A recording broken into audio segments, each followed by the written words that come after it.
الحمد لله رب العالمين والصلاة والسلام على سيدنا ومولانا محمد خاتم النبيين وإمام المرسلين وعلى آله وأصحابه أجمعين وعلى كل من تبعهم بإحسان إلى يوم الدين. أما بعد، آج مجھے حاضری میں کچھ دیر ہو گئی کسی مجبوری کی وجہ سے. وقت تھوڑا ہے، اس میں ایک اہم بات کی طرف توجہ دلانا چاہتا ہوں کہ اللہ تبارک و تعالی نے قرآن کریم میں ہمیں یہ حکم دیا، کلوا واشربوا ولا تسرفوا، کہ کھاؤ اور پیو. اللہ تعالیٰ نے تمہارے لیے جو چیزیں حلال کی ہیں ان کو تمہیں کھانے کی بھی اجازت ہے، اور جو پینے کی چیزیں ہیں جو حلال کی ہیں وہ پینے کی بھی اجازت ہے. بلا وجہ اپنے آپ کو مشقت میں ڈالنا کہ آدمی کھانے پینے سے پرہیز کرے، اس کا شریعت نے ہمیں حکم نہیں دیا.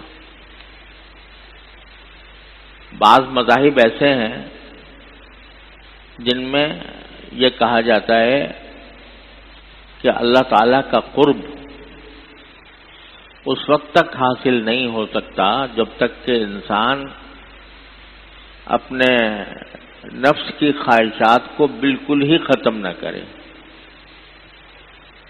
چنانچہ بھوکا رہنا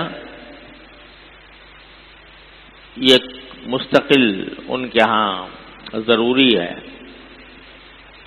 انسان کی عبادت کا ایک حصہ ہے کہ بھوکا رہے. ہمارے ہاں سوائے روزے کی عبادت کے کہ صبح سے لے کر شام تک اللہ تعالیٰ نے حکم دیا ہے، لیکن عام حالات میں کھانے پینے کی نہ صرف اجازت دی ہے بلکہ ترغیب دی ہے. اور یہاں تک فرمایا کہ اگر کوئی شخص بھوک کی انتہائی حالت میں ہو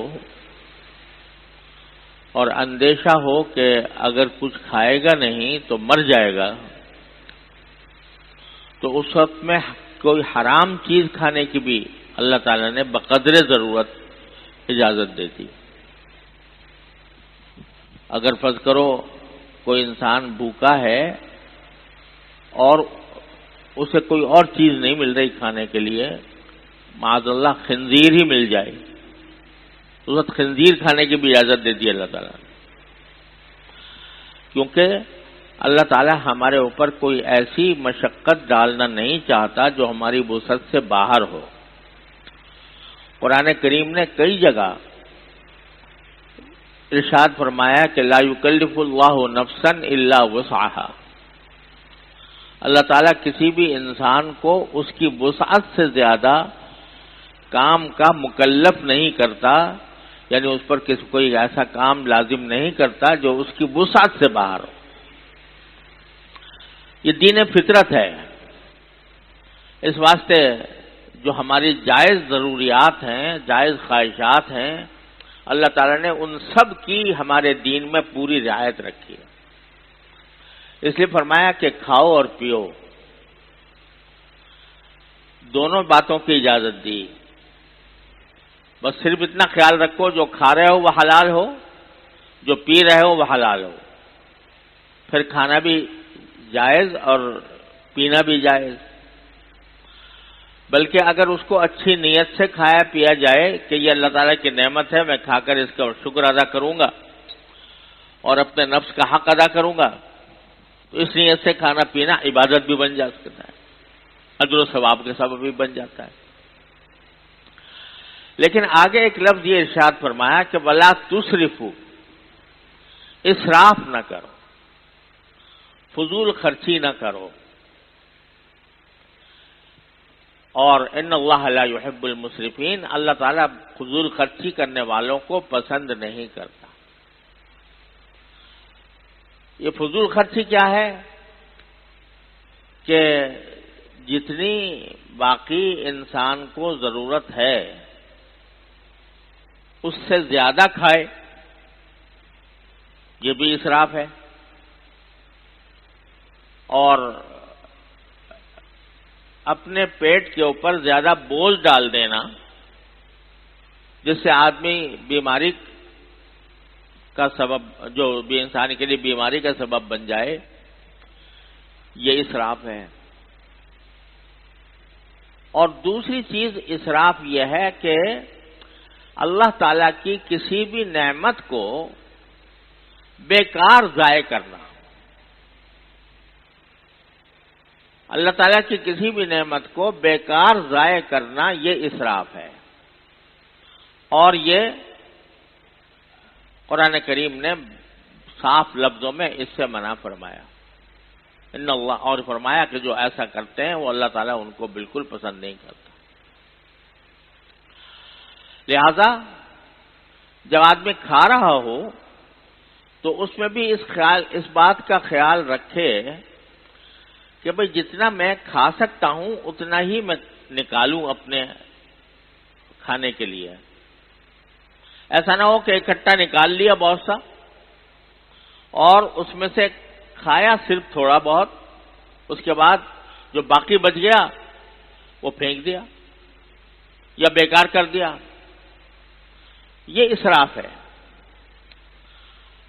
آج کل ہماری دعوتوں میں، جو تقریبات میں جو دعوتیں ہوتی ہیں، اس میں بکثرت یہ ہوتا ہے، جو آج کل بوفے سسٹم نکلا ہے تو اس میں ہر جو آدمی ہوتا ہے وہ جا کر بڑی بڑی دیگیں رکھی ہوئی ہوتی ہیں، اس میں سے کھانا نکالتا ہے، تو اکٹھا ہی بہت سارا نکال کے رکھ لیا اور پورا کھا نہیں سکے، لہذا وہ جو باقی بچ گیا وہ بیکار ہو گیا۔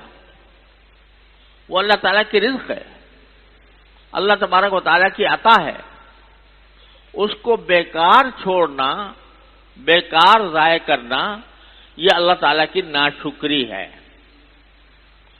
اللہ تعالیٰ محفوظ رکھے، اگر یہ ناشکری بڑھتی چلی جائے تو اس کا عذاب یہ ہو سکتا ہے کہ اللہ تعالیٰ اس کو محروم ہی کر دے رزق سے۔ تو اس واسطے کھانے کے وقت میں بھی آدمی کو اس بات کا لحاظ رکھنا ضروری ہے، شرعاً ضروری ہے، کہ اتنا نکالے جتنا وہ کھا سکتا ہو، اور باقی اگر فرض کرو کچھ بچ جائے تو وہ اس کو اس طرح بچائے کہ وہ بیکار ضائع نہ ہو، اس کو پھینکنا نہ پڑے، وہ کسی اور کے کام آ جائے، اگر انسان کے نہیں تو کسی جانور کے کام آ جائے۔ یہ تعلیم ہے نبی کریم صلی اللہ علیہ وسلم کی۔